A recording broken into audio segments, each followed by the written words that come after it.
Hello, everybody. This is Terry Nance. Welcome to the Armor Bearer Awakening. In the name of Jesus, today is a great day. It's the day God created just for you. We're to rejoice and we're to be glad in it. And rejoicing is an act. It's not something waiting for something good to happen and then I'm going to rejoice. No, rejoicing is an act. In this right here, God created the day and He created it for us. He created it for you. So you can say something good is going to happen to me today. And expect the Lord to do it. If you enjoy the broadcast, be sure and subscribe and go to godsarmorbearer.com. You can get the books and material. I am teaching out of God's Armor Bearer devotional. I've been going through this for the last 2 or 3 weeks. And I want to talk about something this morning. And it's really about the relationship between the armor bearer and the leader. And you do have to be careful. There is sometimes what is called familiarity, where that someone, because they're around a leader, they get familiar. And all of a sudden, because you're seeing the humanity side of your leader, then you start losing respect. And that can be a real problem for an armor bearer. You have to understand your place and your call. Your leader's not perfect. You've heard me say that, but I want to talk about that spirit of an armor bearer who that is constant and committed to the house vision and to the leader. Your first thing is to that leader. You are there to uphold them, to pray for them, to stand with them. But you do have to know that you're going to see things. You're going to see the humanity side. And again, you've heard me teach this, those who've been tuning into this broadcast. You can see the humanity side and you can all of a sudden think, well, they're no different from me. Well, I'm glad you got that revelation, because that's the truth. We're people. We're human. Jesus was perfect, but your leader's not perfect. Developing that attitude.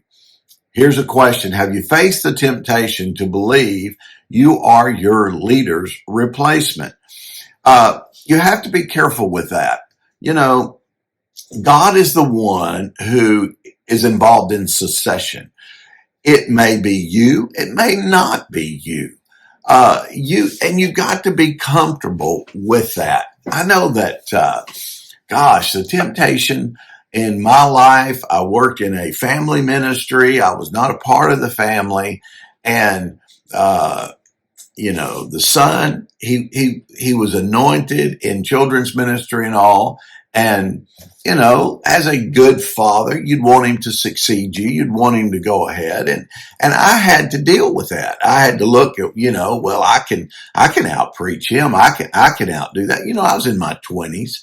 But you know what? I got down before the Lord and I said, you know what? I'll serve the pastor and I'll serve the son, in serving my pastor. I'll respect. I'm going to pray for him. I'm going to celebrate when they do well. It's a temptation and it's a test for an armor bearer. Are your motives pure and true? Don't allow the devil all of a sudden to get you in the middle of competition with a family member. You have to respect the family. I've had, in the past, I've worked with young armor bearers around me, and I do my best to father and to minister. But when it's time for my family to get together, they can't have an attitude, well, why didn't he invite me? I'm as much a son as them. No, they're not in my will. My kids are in my will. So you have to be able to divide that in your heart and mind. I'm here to do this. Number one, I'm doing it for Jesus. And if I get promoted or if I get asked to be somewhere, then so be it. I mean, in the early years of ministry, there were times when family members were asked to go and be in a meeting that, I'd have loved to have been there. I would have loved to. But I never said a word. I just said, y'all go on. I'm going to take care of everything else here at the church, whatever. And what else do you need me to do? And I just put it over into God's hand. You got to know, if you are looking to be exalted, what's the Bible say? Jesus said you're going to come down. But if you're looking to serve, you're going to be promoted. Today, purposely say or do something that will reassure your leader of your commitment to support them. That's a great statement. And this is on page 41. I mean, let your pastor and your leader know. I went to my pastor one day and I told him, I said, I want you to know I really appreciate. He invited Kim and I back, and I mean, there was a great man of God in the room. We were able to sit and talk, and I told him, thank you so much. I said, but don't ever feel you're going to hurt my feelings if I'm not invited. Please don't ever think that. I am here for you.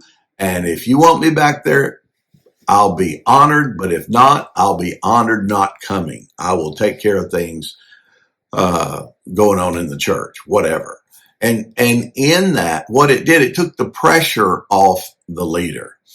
And it takes the relationship in a place where there's liberty. I want everybody to listen to me. Where the Spirit of the Lord is, there's liberty. There is freedom.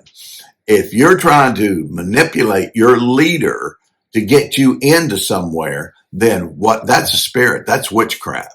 And in the same way, you have to understand that. You have to say, no, man, I'm here to be a blessing. If I come in, I'm a blessed. If I go out, I'm blessed. God's going to take care of you. God's got your number. He loves you. He knows when it's time for promotion. So you be faithful in that. Look at King David, man. When he was sitting at the table of Saul, God had exalted him. He's like, I don't deserve this. Man, and Jonathan saying, no, God has brought you here. But he knew that. I don't deserve this. I'm a poor kid. I don't have anything. And because of that, God highly exalted David. You be blessed today in Jesus' name.